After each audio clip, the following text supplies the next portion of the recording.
আসসালামু আলাইকুম। সংবাদে আপনাদের সবাইকে স্বাগত জানাচ্ছি। আমি ফিরোজ তোহা। শুরুতেই সংবাদ শিরোনাম।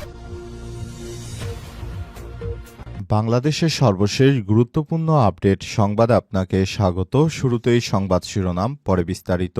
প্রথমেই জানাবো আমাদের হাতে থাকা সর্বশেষ গুরুত্বপূর্ণ সবথেকে তাজা আপডেট সংবাদ। আসুন দেশটাকে নতুন করে গড়ে তুলি বললেন তারেক রহমান। বিএনপির নেতাকর্মীদের উদ্দেশ্যে দলের ভারপ্রাপ্ত চেয়ারম্যান তারেক রহমান বলেছেন, যার যতটুকু অবস্থান আছে আসুন দেশটাকে নতুন করে গড়ে তোলার চেষ্টা করি। যার পক্ষ থেকে যতটুকু সম্ভব সচেষ্ট হই। কোথাও রাস্তায় এক টুকরো কাগজ পড়ে থাকে, ময়লা হয়ে থাকে, তা আমরা সরিয়ে দেব।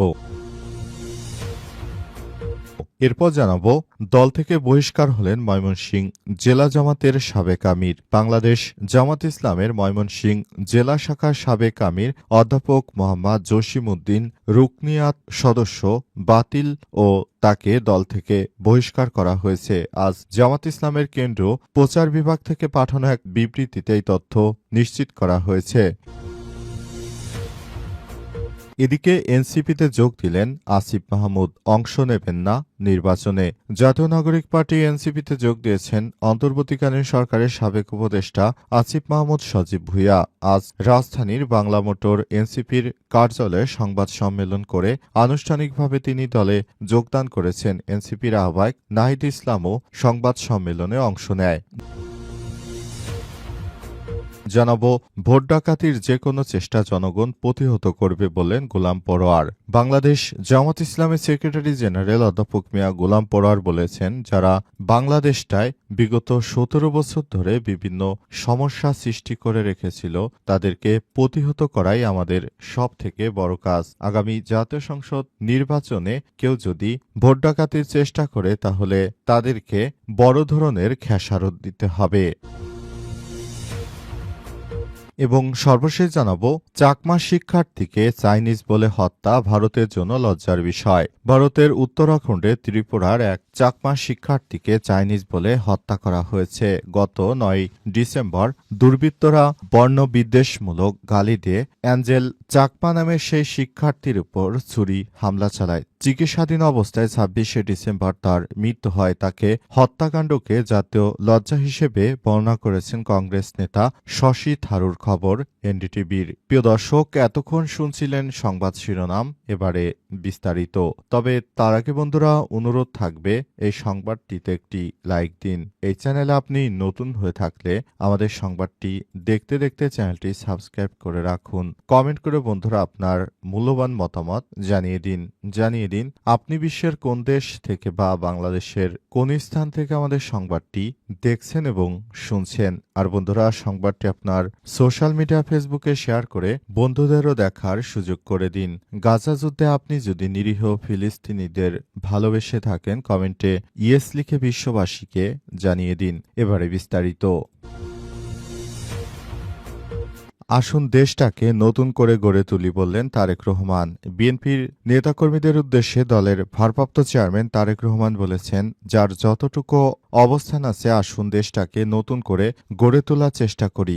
যার পক্ষে যতটুকু সম্ভব আমরা সচেতন হই। যদিও রাস্তায় এক টুকরো কাগজ পড়ে থাকে, ময়লা হয়ে থাকে, তা আমরা সরিয়ে দেব। এভাবেই ছোট ছোট কাজের মাধ্যমে আসুন দেশটাকে গড়ে তুলি। আজ দীর্ঘ ১৭ বছর পর নয়াপল্টনে দলটির কেন্দ্র কার্যালয়ে আসেন তারেক রহমান। বিকাল ৪টায় হাজারো নেতাকর্মীদের ভিড় ঠেলে তিনি দলের কেন্দ্র কার্যালয়ে প্রবেশ করেন। দোতলায় গিয়ে সোজা চলে আসেন বারান্দায়। সেখানে দাঁড়িয়ে নেতাকর্মীদের সালাম দিয়ে হাত নেড়ে শুভেচ্ছা জানান এবং নেতাকর্মীদের উদ্দেশ্যে কথা বলেন তারেক রহমান। এ সময় বিএনপির ভারপ্রাপ্ত চেয়ারম্যান বলেন, আপনারা জানেন আমি দীর্ঘ প্রায় ১৮-২০ বছর ধরে বাংলাদেশে আসতে পারিনি, কিন্তু কেন আসতে পারিনি ব্যাপারটি আপনারা ঠিকই জানেন। আমাকে আসতে দেওয়া হয়নি, এখন আমি আসতে পেরেছি। তাই এবার জাতীয় সংসদ নির্বাচনে শুধুমাত্র আমরা আমাদের সবথেকে যে গুরুত্বপূর্ণ প্রতীক প্রতীক বিএনপির এই ধানের শীষ মার্কাকে আমাদের যে কোনো মূল্যে জেতাতে হবে বলে মন্তব্য করেছেন বিএনপির ভারপ্রাপ্ত চেয়ারম্যান তারেক রহমান। তিনি বলেন, যে কোনো মূল্যে আমাদেরকে ধানের শীষ প্রতীককে জয়যুক্ত করতে হবে। সেজন্য সবাইকে আরও বেশি দায়িত্বশীল ভূমিকা পালন করতে হবে। কোথাও কোনো ময়লা ফেলা যাবে না, সবাইকে ময়লা পরিষ্কার করতে হবে। কোথাও যেন এক টুকরো কাগজও পড়ে না থাকে, সেজন্য সবাই আপনারা কাজ করবেন বলে মন্তব্য করেছেন বিএনপির ভারপ্রাপ্ত চেয়ারম্যান তারেক রহমান।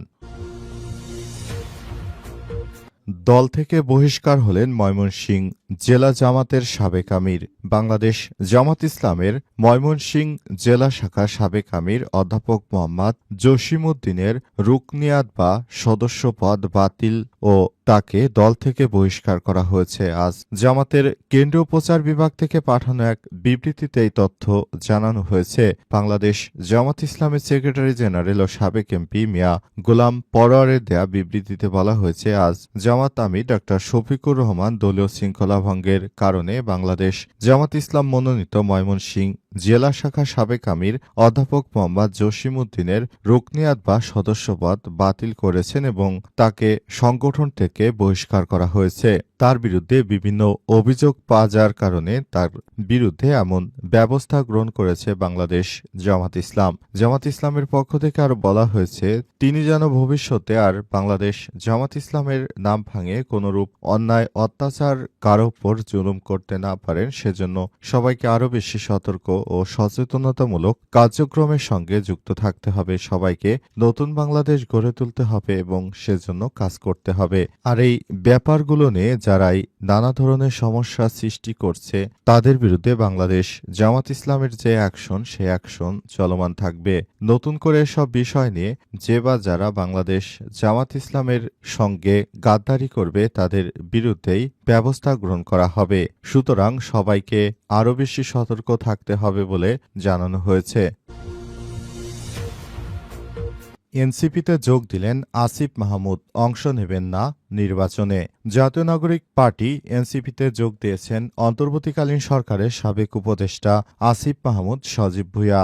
রাজধানীর বাংলা মোটর এনসিপির কার্যালয়ে সংবাদ সম্মেলন করে আনুষ্ঠানিকভাবে তিনি দলে যোগদান করেছেন। এনসিপির আহ্বায়ক নাহিদ ইসলামও সংবাদ সম্মেলনে অংশগ্রহণ করেন। সংবাদ সম্মেলনে নাহিদ ইসলাম বলেছেন, আজ আনুষ্ঠানিকভাবে এনসিপিতে যোগ দিয়েছেন আসিফ মাহমুদ, আমরা তাকে স্বাগত জানাচ্ছি। এনসিপি নির্বাচনী যাত্রায় পুরোপুরি ঢুকে পড়েছে আসিফ মাহমুদ নির্বাচনে অংশ নেবেন না, বরং এনসিপির মনোনীত প্রার্থীরা যাতে নির্বাচনে জিতে আসতে পারেন সেজন্য তিনি কাজ করবেন। তাকে এনসিপির নির্বাচন পরিচালনা কমিটির প্রধান হিসেবে দায়িত্ব দেওয়া হয়েছে। আসিফ মাহমুদ বলেছেন, গণতান্ত্রিক প্রক্রিয়ার দিকে এগিয়ে যাচ্ছে বাংলাদেশ। এ সময় জুলাই গণ অভ্যুত্থানের সবথেকে বড় শক্তি ঐক্যবদ্ধ থাকা এবং রাখা সমান গুরুত্বপূর্ণ এবং সেই জায়গা থেকে আসিফ মাহমুদ কাজ করছেন। তিনি আরো বলেন, যে আকাঙ্ক্ষা নিয়ে আমরা গণ অভ্যুত্থান করেছিলাম সেই আকাঙ্ক্ষার জায়গা থেকে আমরা বলতে পারি আমরা এখন সঠিক পথেই রয়েছি, আমরা সঠিকভাবেই কাজ করছি। বৃহত্তর ঐক্যের স্বার্থে আমরা কাজ করেছি এবং কাজ করে যাব বলে জানানো হয়েছে। আগামী জাতীয় সংসদ নির্বাচনের মাধ্যমে পুরো বাংলাদেশের অবস্থান আরও বেশি স্পষ্ট করতে হবে এবং নতুন বাংলাদেশ গড়ে তোলার জন্য সবাইকে আরও বেশি সক্রিয় ভূমিকা পালন করতে হবে। বাংলাদেশের প্রতিটি মানুষকে নিয়ে একসঙ্গে কাজ করতে হবে। দেশের প্রতিটি জায়গায় জায়গায় এখন নতুন করে সবকিছু দেখভাল করতে হবে বলে জানিয়েছেন উপদেষ্টা আসিফ মাহমুদ সজীব ভুঁইয়া। নতুন বাংলাদেশ গড়ে তোলার জন্য তাকে অনেক বেশি ভূমিকা পালন করতে হবে। ভোট ডাকাতির যে কোনো চেষ্টা জনগণ প্রতিহত করবে বললেন গোলাম পরোয়ার। বাংলাদেশ জামাত ইসলামের সেক্রেটারি জেনারেল অধ্যাপক মিয়া গোলাম পরোয়ার বলেছেন, বাংলাদেশে কেউ যদি ভোট ডাকাতির চেষ্টা করে তাহলে এদেশের জনগণ সেটি রুখে দিবে। আজ তিনি খুলনা ডুমুরিয়ায় তার নির্বাচনী এলাকায় মনোনয়নপত্র জমা দিতে গিয়ে তিনি এসব কথা বলেছেন। এ সময় তিনি আরো বলেন, বাংলাদেশের প্রতিটি জায়গা থেকে সবাইকে আরো বেশি সতর্ক থাকতে হবে। পুরো বাংলাদেশ বাংলাদেশটাকে সুন্দরভাবে সাজিয়ে গুছিয়ে নিতে হবে।